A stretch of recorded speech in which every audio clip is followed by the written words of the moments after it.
Think for a minute about what it might feel like to have another source of income that you control. You can continue to enjoy the work you love while building a potential exit strategy in case the shine starts to fade.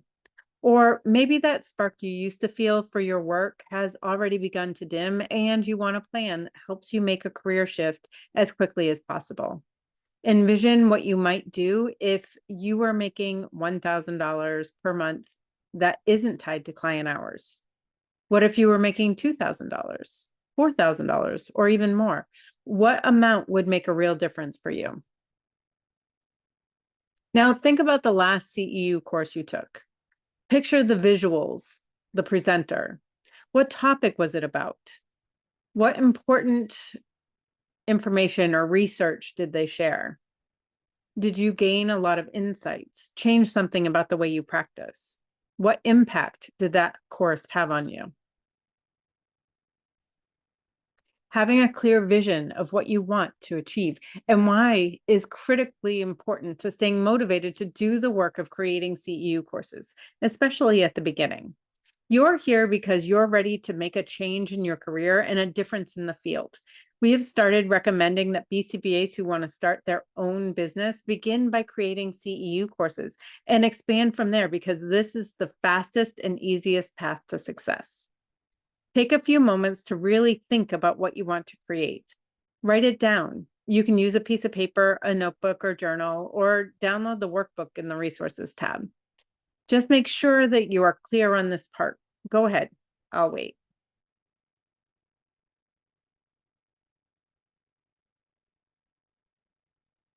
Now let's jump into the how.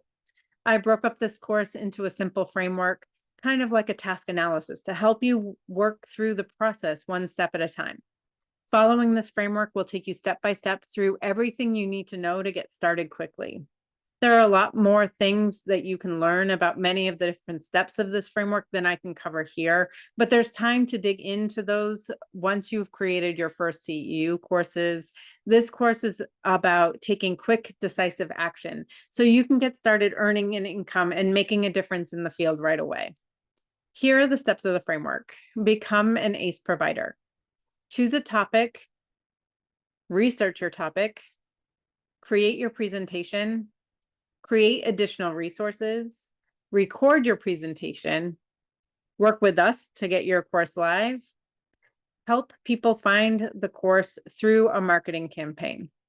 That's it. It's that simple. But just because it's simple doesn't make it easy, which is why you need to stay focused on why you want to begin this journey. When you get confused, nervous, or frustrated, when imposter syndrome kicks in, you will need to remember what you want to accomplish for your career and your impact in the field. Fortunately, the first step is actually the easiest step, so you can get a little behavioral momentum.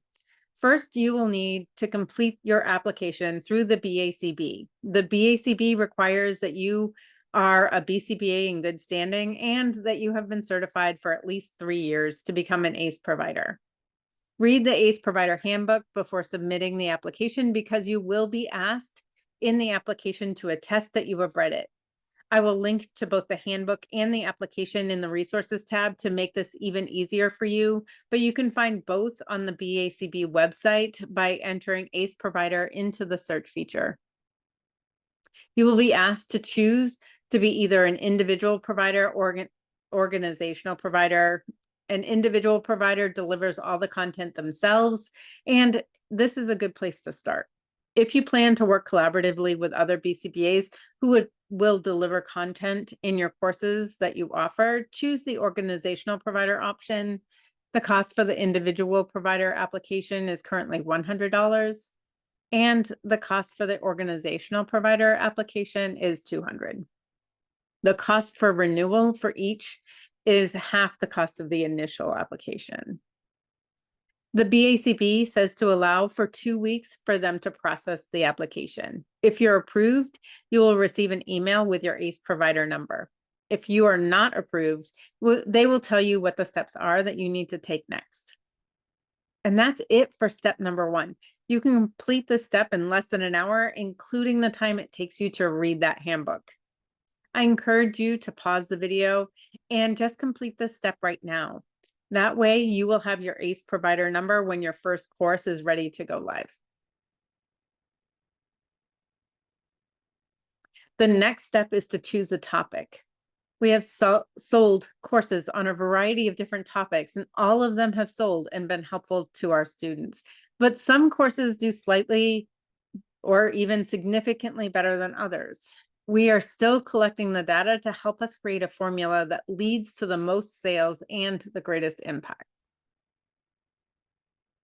There are several factors that we have found that seem to influence the success of CEU courses. I will touch on some of those during steps of the framework and provide ideas and tips for getting the best results based on what we have found and the feedback we have received. For now, factors related to the topic of the course that seem to impact success of the course include the topic being one of the current trends, such as ACT, compassionate care, or self-care. Topics that challenge existing beliefs or familiar practices. Topics that stir a little controversy or make people think in a new way get better results than topics that are more standard and are covered by other ACE providers. Topics that solve an important problem for BCBA will outperform topics that simply provide information. Keep these factors in mind when choosing a topic. Start by thinking about your expertise in any of the trendy topics in the field. Do you have skills in ACT, compassionate care, or self-care? What other trends have you noticed in the field? Just start writing down all the ideas you come up with. You don't have to commit to any of them, just start making a list. Search the most recent JABA or other journal articles available in your Gateway account to look for what's currently being published. Topics in the most recent issues are probably hot topics. Do you have skills in any of these topics? If not, don't worry, there are other ways to come up with some really good topics. You can use AI to brainstorm topics that might be trendy. I use ChatGPT, Gemini, Poe, and Copy.ai. Most of these offer free versions that will give you the help you need. I will put a link in the resources tab of this lesson to each of these different AI models. I will also include a cheat sheet of all of the prompts I'm going to talk about, so don't feel like you need to write them down. To brainstorm a topic using AI, you can try this prompt. I'm a BCBA creating a CEU course for other BCBAs. Give me a list of 20 topics I could cover that are trendy, challenge an existing idea, or that solves an important problem. My areas of expertise include blank. And insert your areas of expertise. If you want to expand this list to keep brainstorming ideas, pick some of the ideas that the AI model gave you and ask it to create another list. You can ask for as many ideas as you want, and you just have to keep it generating ideas until you get one that you're really excited about. Try this as a follow-up prompt to get more ideas. I like numbers blank. Give me a list of another 20 that are similar to these, but is broader or more specific, etc. Here's a video that will show you kind of what I'm talking about for this step. Okay, so I'm going to show you real quick how to use one of the AI tools that I use often. I'm going to show you Poe, ChatGPT, Gemini, Copy.ai, all kind of work the same way. I like some of the features in Poe, and I'm just going to show you what some of those are. One of the things that I like is the ability to specifically search the web. So Poe offers a lot of different bots that you can use that do different things. They have the assistant, the web search, and it'll use different AI models as well. I haven't played around with all of these. Some of them are paid features. We don't pay for Poe. What I really am interested in is the web search, especially for this example. So I'm just going to stick with that right now. I'm going to click on web search, and then I'm going to copy and paste from the presentation that I so that we can look at different topics that might be interesting. So I'm going to just fill in this blank spot. My areas of expertise include intervention.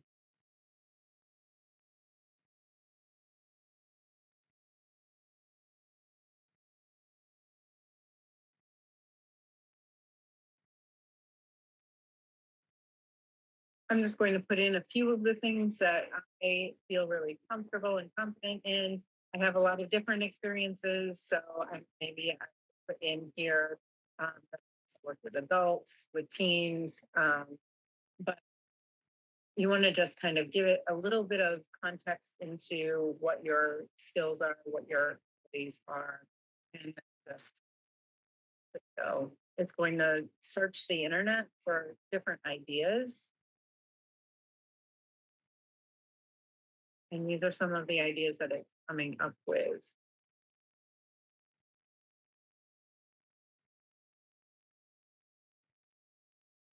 So I like this one, bridging the gap between early intervention and school-based services. Um, I think that that's a really kind of an interesting topic that I don't see a whole lot about. A lot of these are pretty common. I'm a big fan of natural environment teaching, so that one might be an interesting topic. But I want it to be a little bit maybe more challenging some different beliefs. So I'm going to say, let me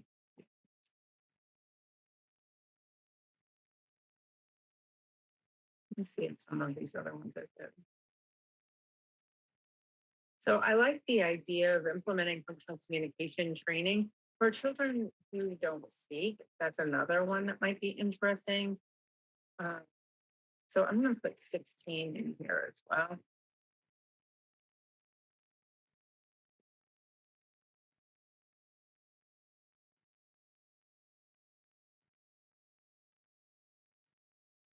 So I'm going to see if we'll pull up some stuff that might be related to recent research.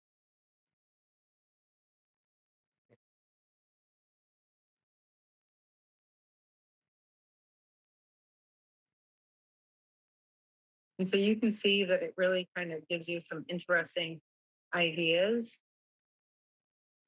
exploring the use of technology-based interventions in collaboration with schools for early intervention. So then that one's an interesting one. So it gives me some ideas, but then it also links to resources that might be relevant as well. So I can just command click and it'll open in a new tab.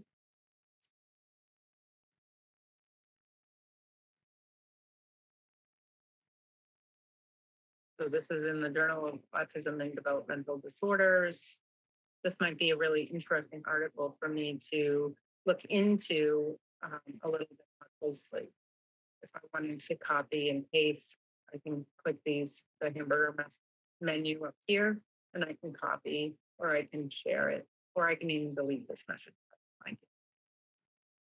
The other thing I really like about Poe is that it provides links to different additional questions, suggesting different questions. So can you provide more information about the impact of technology-based interventions in early intervention for autistic children? What are some examples of evidence-based practices for early intervention and autism that can be implemented in schools? Could you explain the concept of inclusive education practices and how they can benefit autistic children in school settings? So I think that one's really interesting to me because I'm a big supporter of inclusive classrooms, especially where I live in Florida. They just don't do that here. But in New Hampshire, where they have very inclusive classrooms. So this, just by clicking that, it continues the conversation. And I still have all of these other ideas up here that I can ask AI to reference as well. So it doesn't stop the conversation, it just kind of continues and expands it. And then it gives me more links to more articles. This one's in the Journal of Autism and Developmental Disorders. And then again, some more questions. So you can see how you can use this to really generate a lot of interesting ideas.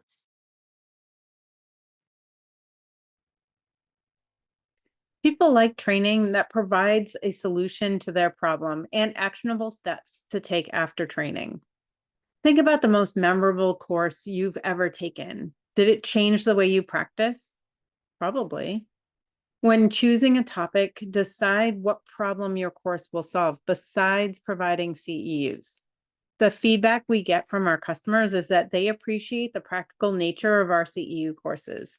BCBAs like courses that give them specific steps to take to use the information presented in their course. We offer other training that digs a little deeper into this topic. For now, start with a topic that solves a problem and be clear on what that problem is. Pause the video and take the time to complete this step. Pick a topic. Don't let this step hold you up. There is no perfect topic, and over time, you will find the topics that connect best to you and your audience. For this first course, pick something that makes the most sense to you. Now that you have your topic, it's time to dig into the research.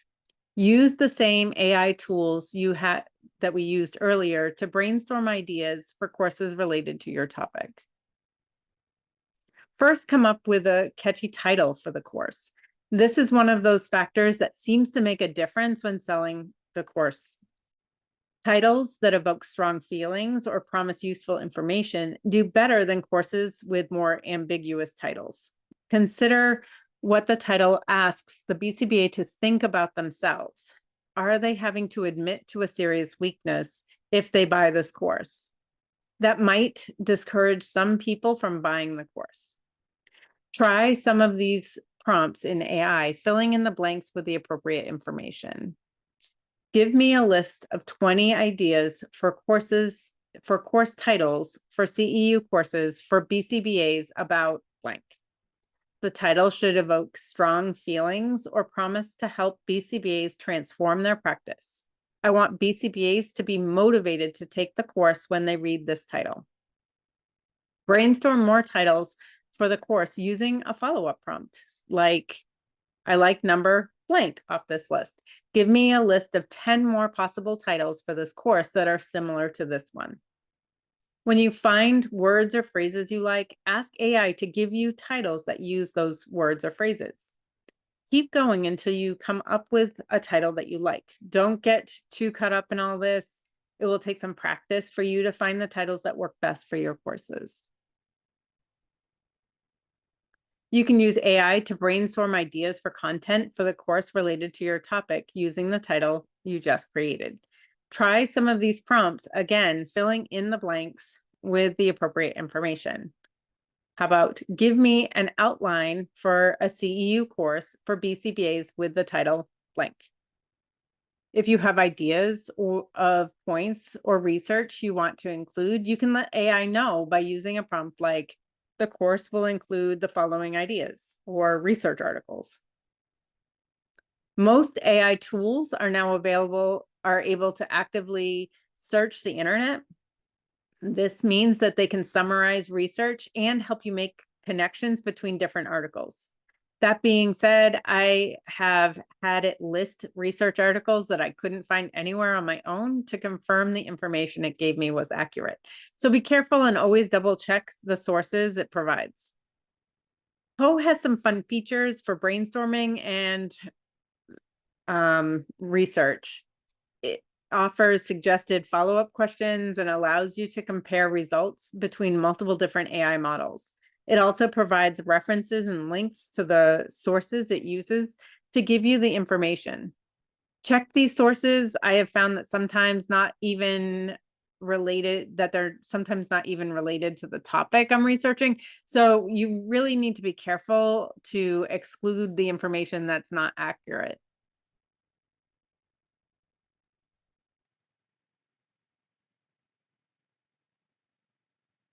Okay, so now I'm just going to see if AI can generate an interesting title for me. I'm just going to copy and paste the prompt.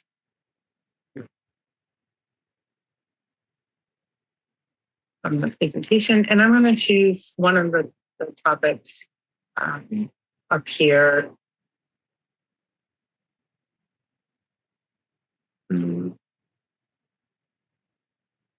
Let's look at the impact of collaborative models between schools and autism services. Let's see what that one brings up. That's an interesting topic to me. And I'm just going to enter and see what it gets. Now, when you use the same chat, the AI will use all of the information in the chat as references. So you don't necessarily need to keep repeating yourself in the prompts. So here are 20 different titles that it came up with.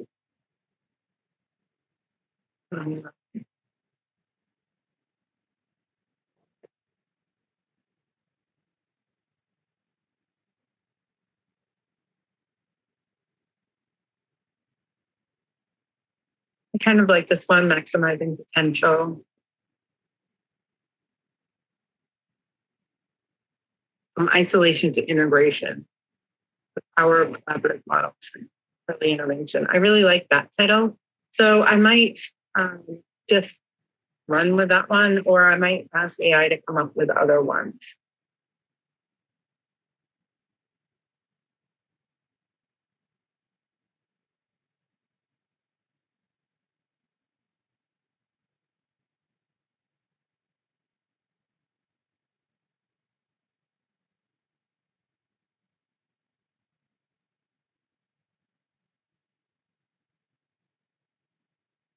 So looking at what it gives me, I don't really like any of these more than the other one.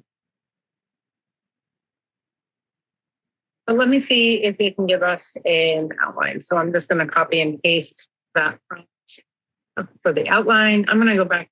I really like this one, from isolation to integration. So I'm going to stick with this one. And I'm just going to copy and paste that down.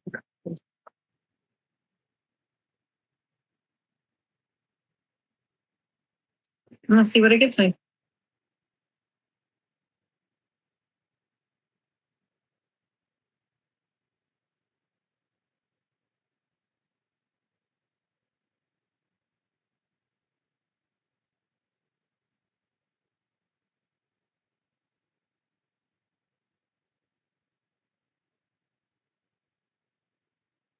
So this to me looks like a really great outline and the beginning of a really interesting course.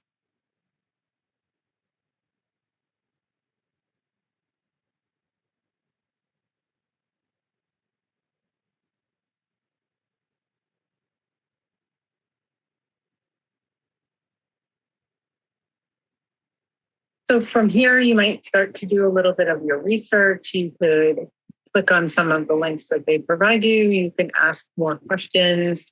You can ask it to provide some information about some of these different areas. So maybe I want it to define the importance of the policy.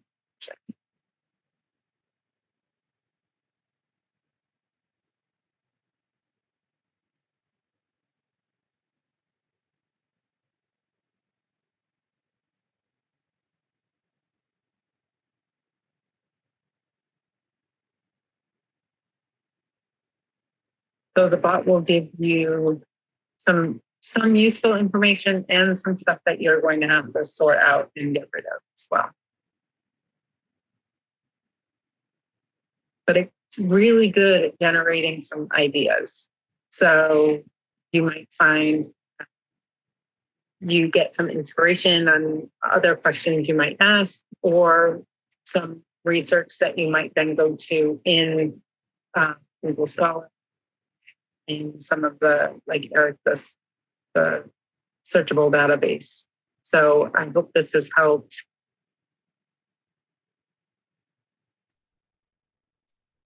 I generally start research with AI, but I always do my own research and look for peer-reviewed research articles. I start this search on Google Scholar. I will link to this in the resources tab to a video I made about using Google Scholar for research that it's a video that includes all the tips and tricks that I use to make research efficient if you want some more help with this step. If you're not able to find enough research on your topic through Google Scholar, the BACB offers a ton of resources you can use to dig a little deeper. As I explained earlier, you have access to some of the top journals in our field, but you also have access to ERIC, the searchable database, and you can filter by full text and peer-reviewed articles to make sure your results are ones that will be of use to you. All you have to do is log into your Gateway account, and there's a tab that says resources, and that's where you're going to find all of those. Going through this research, I usually use a Pages or Word document to start making notes of important or relevant information. Make sure to include your references in your notes so you know where the information came from and you can appropriately reference it in your training. Generally, I sort my notes based on the outline that I generated by using AI. This helps me stay somewhat organized, and I will keep researching until I have information for each part of that outline. When you have reviewed the available research and documented your thoughts and ideas in a document, it's time to start building your presentation. You can present in any format that works for you. You could do a talking head style presentation where you simply talk at the camera. You could use a whiteboard to write down key ideas, or you could use a more traditional approach and present with a PowerPoint. The feedback that we've received from our audience is that the PowerPoint presentations provide them with the visual support they need. They appreciate key ideas written on the slide with a supporting image. In researching presentation techniques, I've learned that most of us were taught to use PowerPoint entirely wrong. For example, most of us naturally choose a template with a white background, but using a black background is easier on the eyes and produces less strain. The slide templates available in Keynote or PowerPoint are also not the best way to structure a slide. I'll provide a link in the resources tab to a video I found helpful by David J.P. Phillips called How to Avoid Death by PowerPoint. He talks about a better way to create your slide presentations and why it works. I'm still working on improving my presentation skills, but even if you're more confident in your skills, this video might give you a new perspective. You can turn back to AI to help you create your presentation and pull those thoughts and ideas you took notes on into a more fluid training. I typically work from a script because I can get really far off topic if I don't. If you're comfortable working from bullet points, you can also ask AI to help you break up your notes into slides for your PowerPoint. Ask AI to provide bullet points for each slide. Typically, you get better output from AI if you break up the writing task into smaller parts. I use a prompt similar to this to get help writing the copy for training. I'll enter in something like, you are a BCBA creating a CEU course.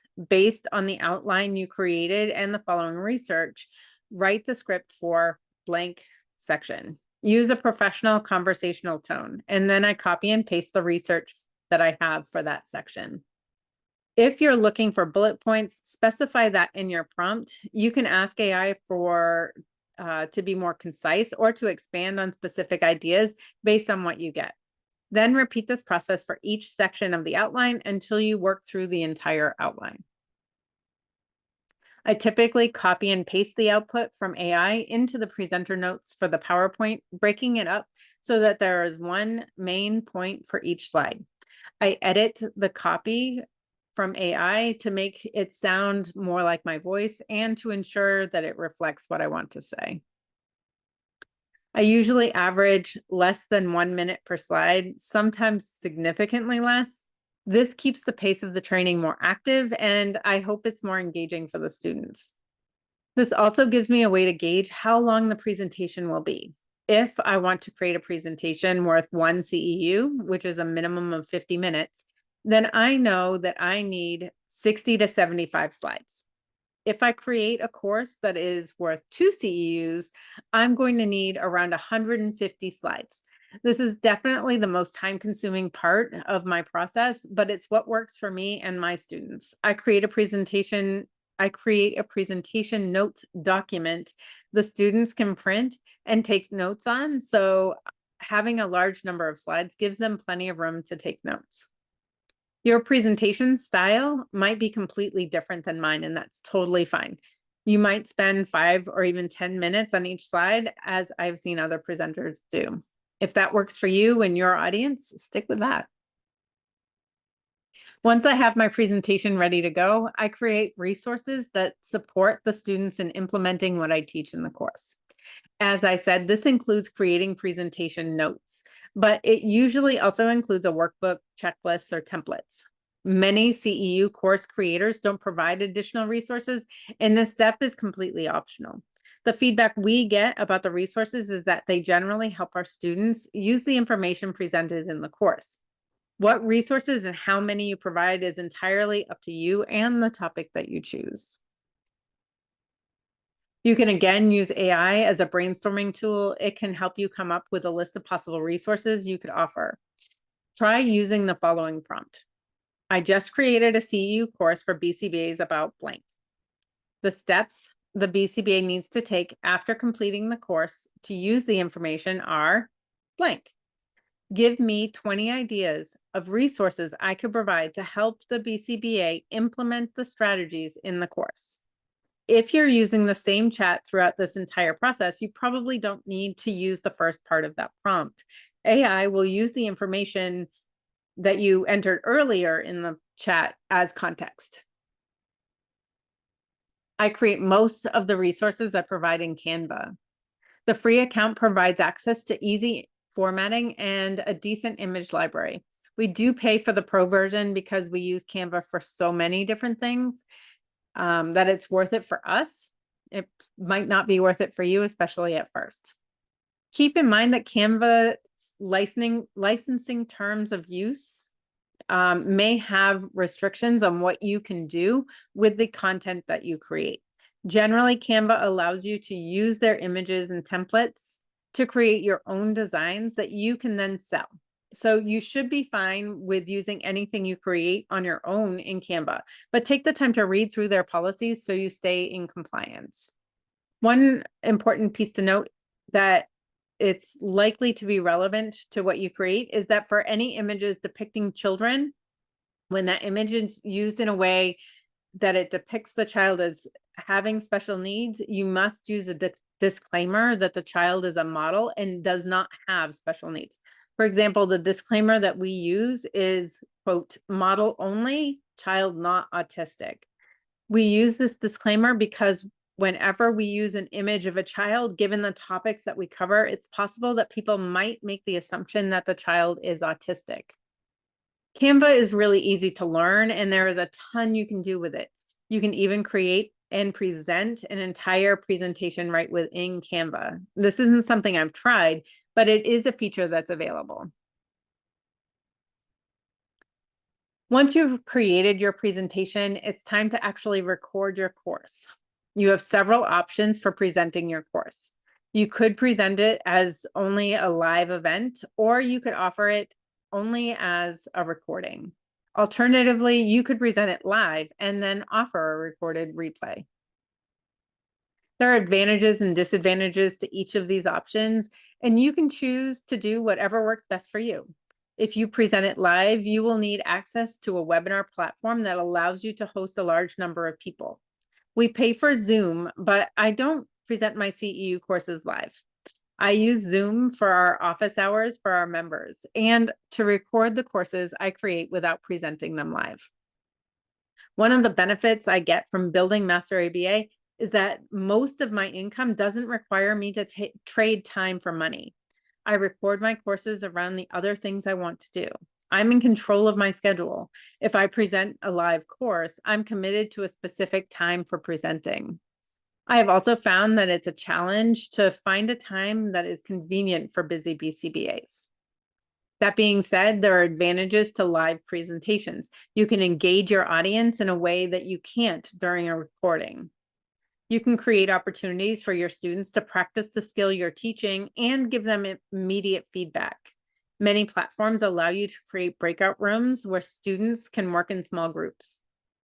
Decide which type of presentation works best for you and your topic. You don't have to be consistent between different courses you offer, but students who take one course from you will make the assumption that all your courses will have the same format. If you change your format, make sure that it's clear in your marketing so people who sign up know what to expect. If you've never presented on camera before, this step might make you a little bit nervous. It's different than presenting in front of a live crowd. For some, it might be easier, but for me, it's definitely harder. I can talk for days about most topics I present on, but once the camera goes on, it's like a switch and my brain turns off. Presenting takes practice, and you can't practice without doing it. Most people who take your course will be highly forgiving if your presentation skills aren't outstanding, as long as the information you provide is helpful. Garrett J. White once said, "You're going to suck. You're going to suck real bad at first. Then over time, you will suck less. Eventually, you will suck so little that you're actually good." If you've made it to this part of the process, just keep going. You've done most of the work. Turn the camera on and just get going. There are many ways that you can record your presentation. Like I said, Canva offers a way to present and record directly through their website or desktop app.